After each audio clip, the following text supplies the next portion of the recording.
कपाल का कलर देख रहा है मिक्स बुक ये रेशमी झुलफे ये सर्व किया इन्हें देखकर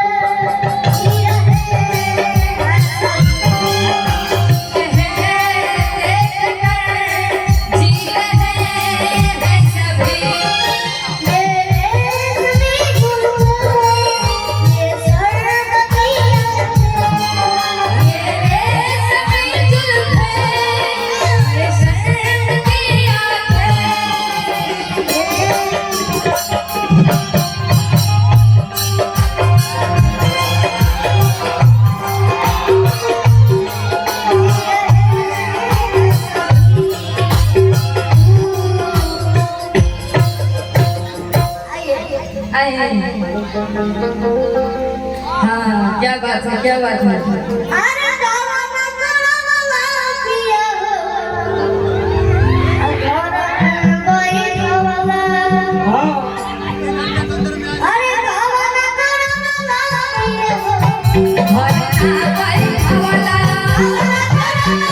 पिया अरे कोई गावाना अरे नाचे कोई पिया आता तेरे सुनते तब है नाचे कोई पिया तब है नाचे कोई पिया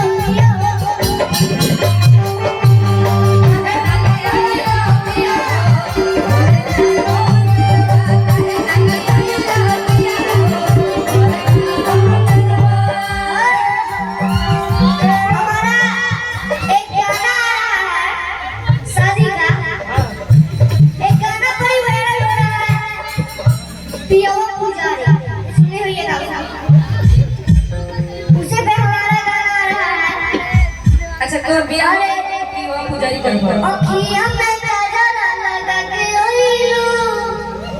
आ उठला लेला तोरे गाल कोइलू सभी काजल लगा अरे अखियां में काजल लगा के ओइलू उठला लेला तोरे गाल कोइलू चलो बराती का दुआ लगता है उस समय का आगो अखियां में काजल लगा के ओइलू उठला लेला तोरे गाल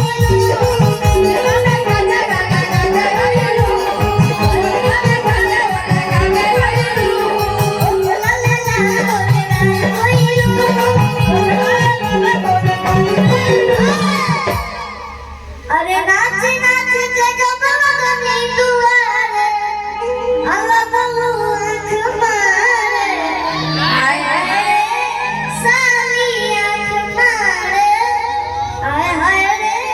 ए ऐसे जरूर बात नहीं पहले ये बताओ हमरा समझ में ना आवेला तू हिंदी की बात वाले के लोग आंखों मार के कैसे पटा लेवेला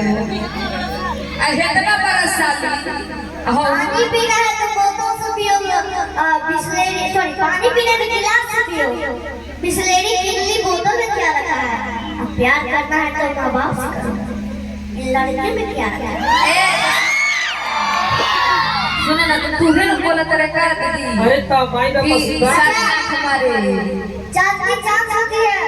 सितारों से नहीं प्यार एक से हजारों से नहीं लेकिन हम कहते हैं चांदनी चांद से नहीं सितारों से होती है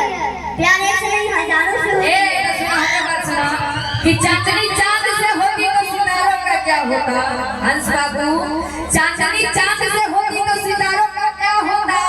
और मोहब्बत अगर एक से होती तो इन बेचारे हजारों का क्या होता इसीलिए तो हम सही से मारे हैं लेकिन पता तू जान बातों का होता है मैंने हम भी कह दो तरीका जी हां हमारे वाला देखो कि हम तार गई हो हसुनर पार मायने हो आपका शादी हुआ है शादी नहीं हुआ पूरा बना दे सुनो कि अपना लव भर के प्यार में अरे किसका मारे गई हो नहीं नहीं अरे अरे खुशी रहे कि हमर भरत लाल